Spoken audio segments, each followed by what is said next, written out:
Good afternoon, Bronx explorers, and welcome aboard the Wild Asia monorail. My name is Ugg, and I'll be your guide and driver here today. Before we get started, I'd like to get a few safety instructions out of the way. Please, everyone, remain seated at all times with your heads, hands, speed cameras, and phones within the train car. And please don't eating or drinking anything other than water.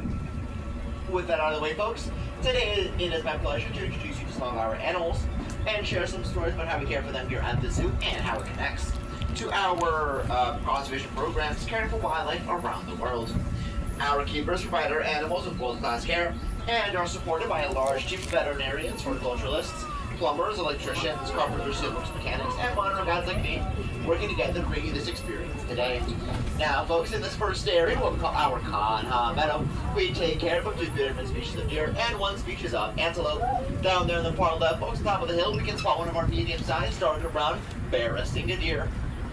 They are also known as swamp deer and love to hang around these swamps and marshlands of India. Even those unique brown deer with bright white spots, those are our axis deer.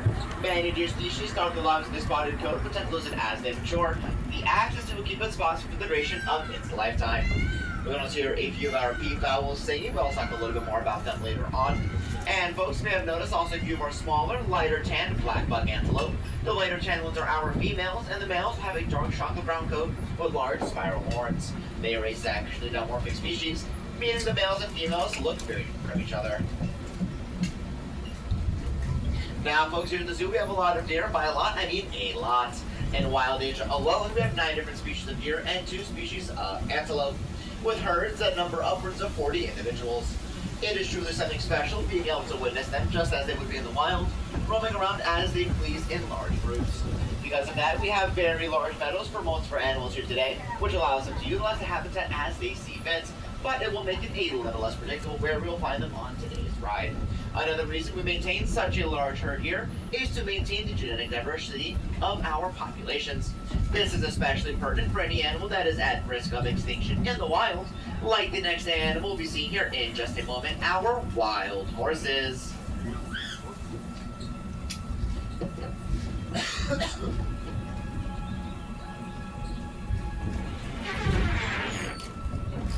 Now, folks, we are entering Mongolian wild horse territory here, also known as Shavatsky's horse. We'll be seeing them here in just a moment. Like I mentioned, we have very big meadows that make it a little less predictable where we'll find them. We'll be seeing them here in just a moment. Now, folks, these are the last true wild horses in the world. Horses you might think of as being wild in North America are actually feral domesticated horses that have escaped from ranches or farms.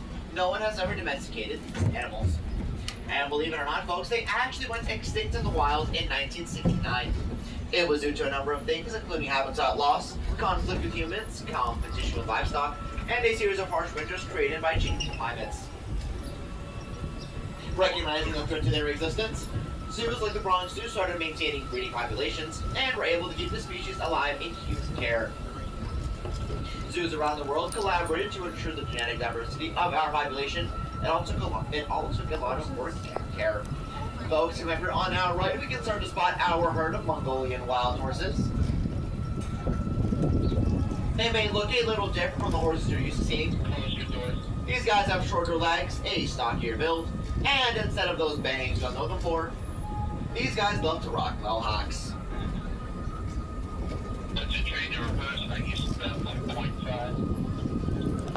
Now, folks, we have since continued our breeding program, and over 50 horse foals have been born right here at the Bronx Zoo, including the little one you may have spotted earlier. It all culminated in the 1990s, folks, when these animals were the first ever to be reintroduced into their wild habitat after going extinct in the wild. They are truly a testament to the miracle of conservation. This return gave the global community a blueprint on how zoos can work together to protect animals from extinction. Today, there are a few hundred wild horses roaming around Mongolia and China. As we go out to our horsey friends, folks, we'll be climbing up this hill and shortly entering our next area, where we'll be on the lookout for very large cow-like animals called gaur. Pretty fun to say, it's the gaur. Once again, folks, we'll be going a little further into the meadow before they are able to be spotted, but keep your eyes peeled to your right. You'll be able to spot them there in the back in just a moment. They're all huddled around near some trees. Now, folks, if you can spot our herd of Gower there chilling in the middle. We have a primarily female herd with us today, and take a look at their horns. The horns on a female Gower will curve in and point towards the tops of their heads, while the horns on a male Gower will point straight up toward the sky. An important part of caring for these animals is moving them from their outside habitat you see here to their inside overnight enclosure in the far back corner.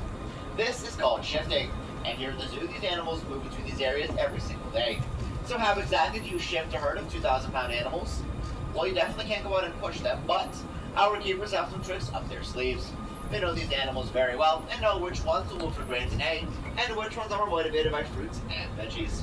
Once you get the right ones moving, the rest of the herd is sure to follow. And folks, as I mentioned before, these animals are up to 2,000 pounds each, and adult males can stand at around 6 feet tall.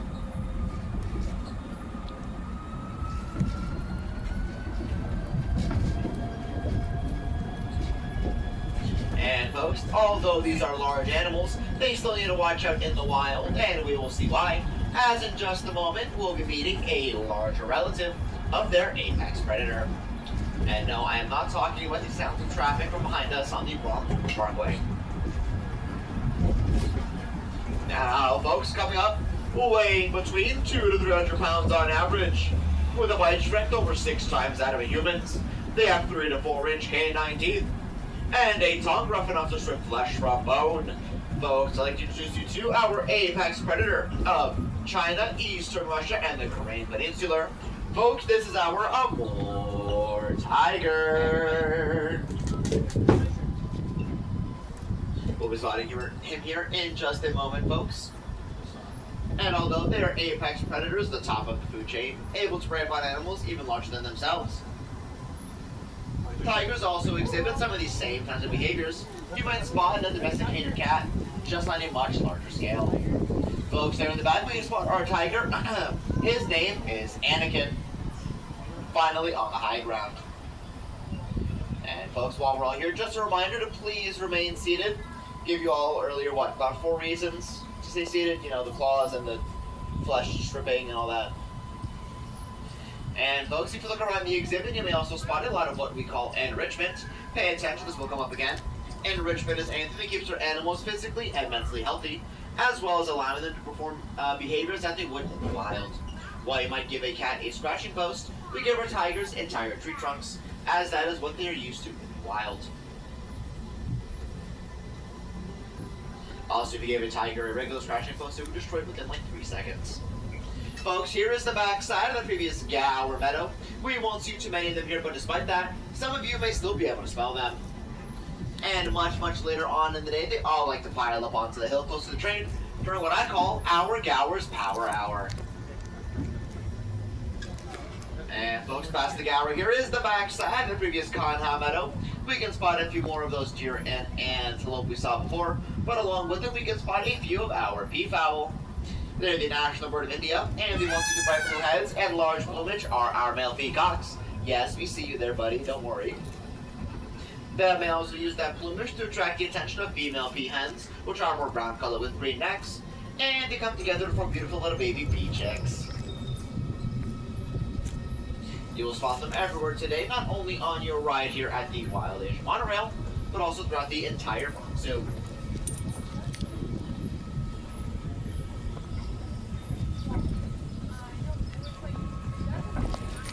Now, folks, as we round this bend, coming up past the bamboo, is our next animal, which is a species of hog called the babirusa. If you spot a small pig with tusks coming out of its snout that went back towards its eyes, you are looking right at it. Now, folks, these hogs are very shy animals, so it is important for our keepers to have strong relationships with them. Take, for example, one of our females, Ivy, who came to us at the young age of 2. She was very shy when she first got here, so our keepers had to forge a strong relationship with her, and they succeeded, so much so that Ivy trusted them enough to perform ultrasound on her when she was showing signs of being pregnant. A few months later, her beautiful baby Sprout was born. Speaking of important relationships with keepers, folks, coming up are some big animals with big relationships with their keepers. Folks, here we can spot our Asian elephant, Patty. Hey, Patty. Here she is. Hi, Patty. Morning, afternoon. Just past 12. Good afternoon to it.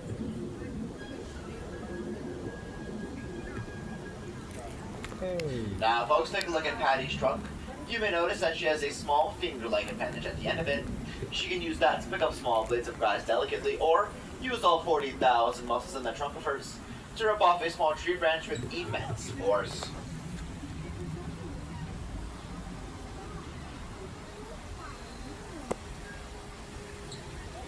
And folks, elephants are also incredibly intelligent animals, and you really can't tell them what to do. The animals here at the zoo are able to make decisions of their own. Sometimes they want to come out, other times they'd rather stay inside. And sometimes they want to participate in training sessions, and other times they're not feeling it, and that is A-okay. The training we do here is through what is called positive reinforcement, which means we reward behaviors that we are looking for. And folks, through this training, the elephants have regular work done on their feet. They will present them to be cleaned, trimmed, and taken care of. You heard that here first, folks. Our elephants love to get pedicures. She's just like us. Probably a lot more spoiled.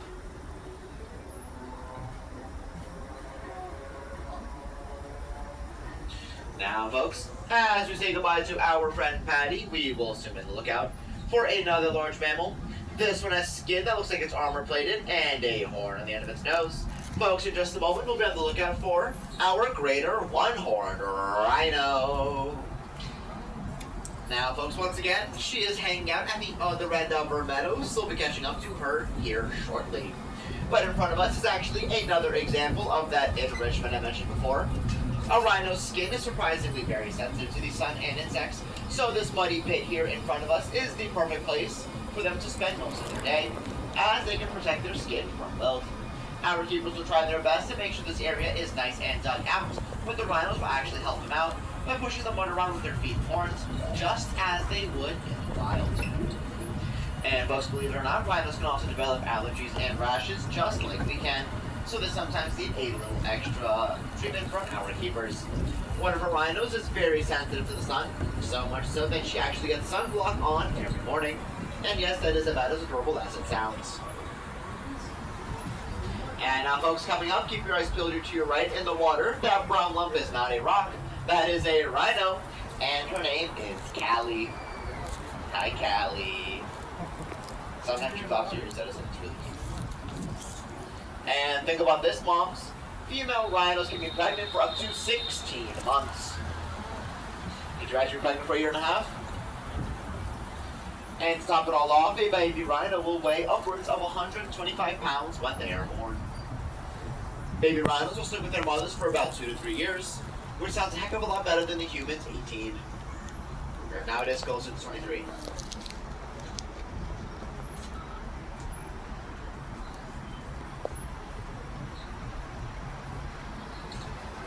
Now, folks, as we say goodbye to our rhino Callie, the next area we'll be on the lookout for, some of you can spot it already, we'll have many different species of deer and antelope, 5 species of deer and 1 antelope to be precise. So it will be a real test of our observation skills. As we head over there, folks, though, I'd like to clue you in on a little secret about working with animals. Sometimes things go exactly as you would expect, and most of the time they go straight sideways. So, one of the more uncertain times of year for us here is spawning season, especially in this meadow. With so many deer and antelope, it can get quite difficult to track who's expecting and when. Especially since, in the wild, female deer don't usually want to advertise the fact that they're pregnant and might be easier prey. So, it is usually very hard to tell when our female deer are expecting, so it is not unusual for an unexpected fawn to make its way back into the barn at the end of the day.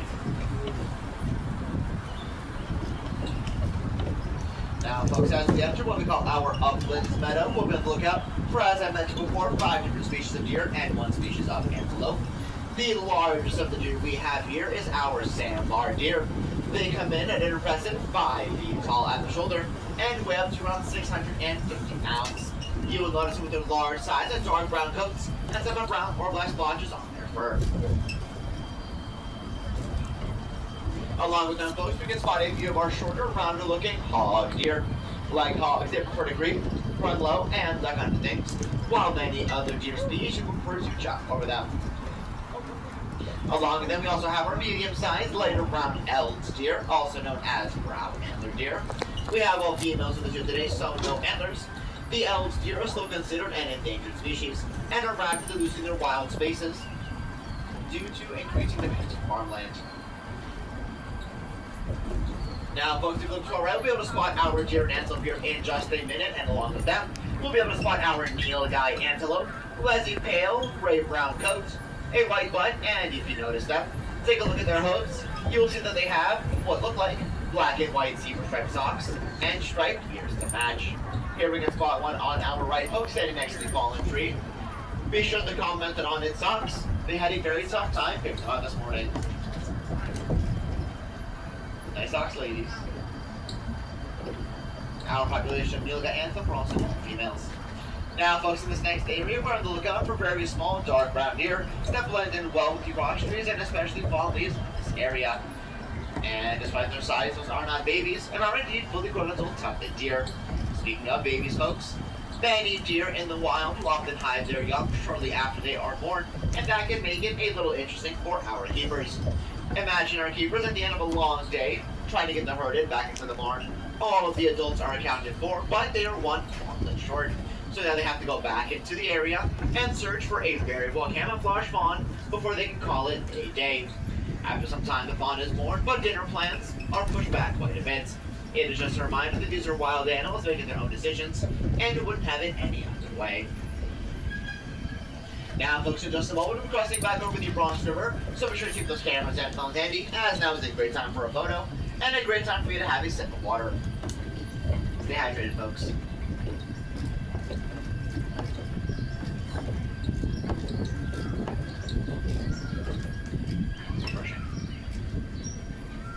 Now, folks, the Rocky Mountains terrain of this next area is the perfect environment for our next two species of goats, the Markhor and Himalayan tar. These animals always stop us in our tracks, pun intended, and give us that feeling of awe and excitement that remind us why we do what we love to do. If you notice any goats with large, spirally horns and a bushy mane-like beard, those are our male Markhor. The female Markhor will have smaller horns, and instead of a full beard, have small goat teeth. Along with them, folks, our Himalayan tar will have lighter colored and shaggier coats, with straight horns that curve straight back. I guess, sorry, folks, that one was kind of bad. Now, folks, those horns are not just for show. They are used to deter predators who may think that they are easy game, and in sparring matches between males in rivalry over females. And while I may think that sounds pretty cool, the female Markhor will actually look for something else in the males, and they will actually look at their tongues instead of their horns. Yeah, I don't get it, but that's their business. And folks, coming up is a zoo favorite. In just a moment is our male red panda, Linus. Now, folks, here we have our red panda, also known as the bear cat, firefox, and Himalayan raccoon. And folks, like I said, his name is Linus, and not Aw, as many people seem to call him.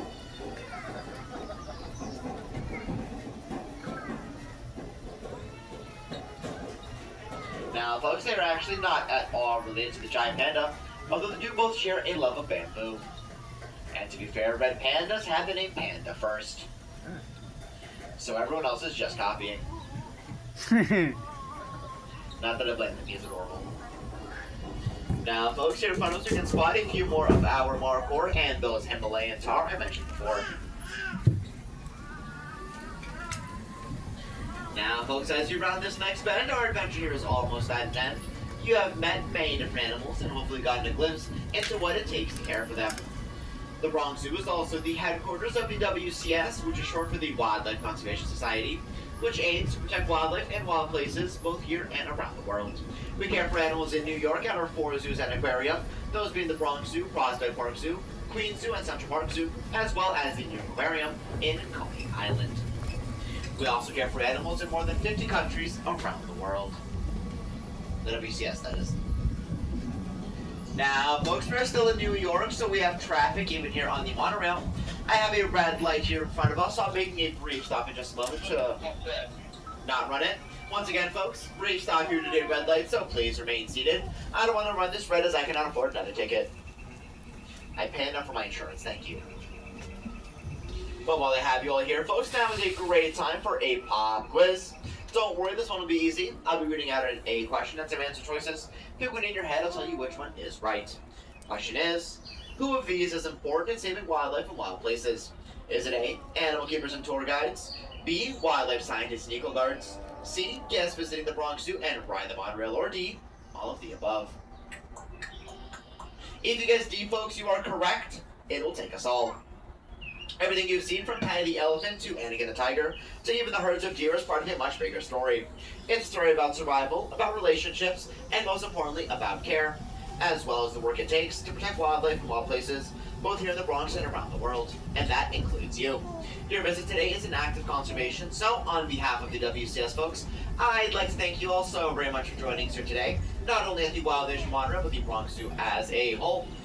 Thank you once again for joining us here today, folks. My name has been Ugg, like the boots, and I have been your guide and driver, and it has been my pleasure in taking you on this tour of Wild Asia. Please be sure to remain seated until the train has made a complete stop and those doors have opened. Thank you once again so very much for joining us here today. We hope you have a wonderful rest of your day here at the beautiful Bronx Zoo. Please stop here in just a moment, and here are